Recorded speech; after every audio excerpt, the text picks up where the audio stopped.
I'm going to tell you how to be one of the highest paid people in your industry, because for the longest time I tried to figure out how do I freaking increase my rates as an entertainer, right? So I was only getting paid like a couple $100. I wanted thousands. I wanted 10,000, 15,000, 20,000, $25,000 gigs. I didn't want $200 gigs. And so I'm going to show you how I became one of the highest paid people, and I'm going to show you how you can become one of the highest paid people in your industry. Because think about it like this, right? So when it comes to charging for something, well, when it comes to paying for something, people can't actually determine what's valuable. I mean, think about, how do we determine what's valuable? I remember seeing a video of Jay-Z, and Jay-Z, he was in the subway, probably in New York or something, but he was in the subway, and I mean, everyone around him was like taking pictures. So, oh my goodness, this is Jay-Z. Everyone's taking pictures, right?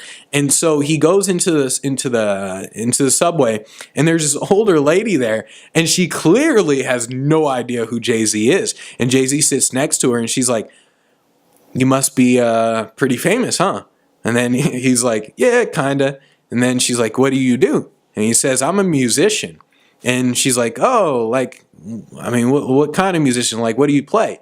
And he's like, "Oh, no, I'm a rapper." She clearly had no idea what he did, but obviously it was clear to her that he was a celebrity because of all the stuff around him.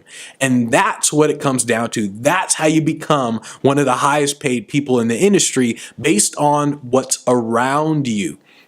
So we can't determine the value of something. We can only determine the value of something based on what surrounds it. And so that's what would go through my mind when I was actually trying to become one of the highest paid people in the industry, right? And so basically, the more someone is paid, the more they're paid for who they are rather than what they do. And if you look at celebrities, if you look at singers, musicians, if you look at them, they're really good. I mean, they're great singers. But if you look at, let's say, American Idol, you see some great singers on there. You look at shows like The Voice, you see great singers on there. Some of them sing the song better than the actual celebrity. But they're not getting paid what that celebrity is getting paid. And why is that? It's because at a certain point, it's no longer about skill or talent. It is about who you are. And of course, they do have the skill and talent, but still, it comes down to, in order to be one of the highest paid, it becomes about who you are rather than what you do. And so you have to think about what surrounds you. And I remember reading this thing with Bill Gates, right? And Bill Gates, he wanted to hire this speaker. And so Bill Gates said, "Let's hire this guy for a Microsoft event." This is when Bill Gates was still doing Microsoft. He's like, "Let's hire this guy for Microsoft."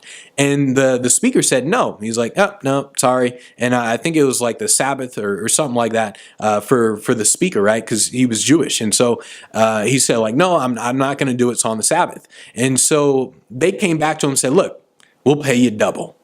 And so he said, "No, I'm sorry, I'm not going to do it." They said, look, what do you need to get paid? And we'll pay you that." And he said, "Look, it's not about the money. It's the fact that this is a Jewish holiday, so I'm just not going to do it." And so Bill Gates, because he wanted this guy really bad, he changed the date of the Microsoft event to fit around his schedule. And so Bill Gates, he said something like, he was like, "Well, that's what happens when you have something that's more valuable than money." And so he basically had to change the date of, well, not basically, he changed the date of the Microsoft event to fit around this guy, because at a certain point, it becomes more about you rather than what you actually do. And one of the things that I did to become one of the highest paid, to actually start charging way more than what I was charging, was I focused on what was around me. So I thought to myself, okay, testimonials. How do I get like video testimonials where I would get testimonials from the CEOs of companies, from VPs and all these very well-known companies. So I said, let me get testimonials. And I would think, okay, let me make sure I get the testimonials where people are freaking out. So it's not just, oh, he was good. It was like, oh my goodness. And they're like, I mean, they're moving and everything. So I would focus on that. I'd focus on the TV appearances. That's why I wanted to get on TV. And I would focus on the overall look of my website and everything like that. So the overall look of my image, my personal brand. And by focusing on what was around me, it now communicated to other people, hey, you need to pay this guy a lot of money if you want to bring him in.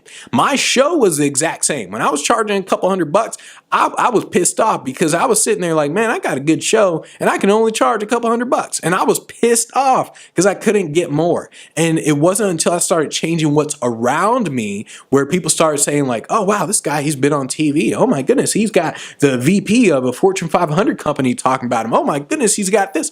And so it wasn't until I did that with what was around me where people started saying, oh yeah, 10,000, oh, 15,000, sure, here you go.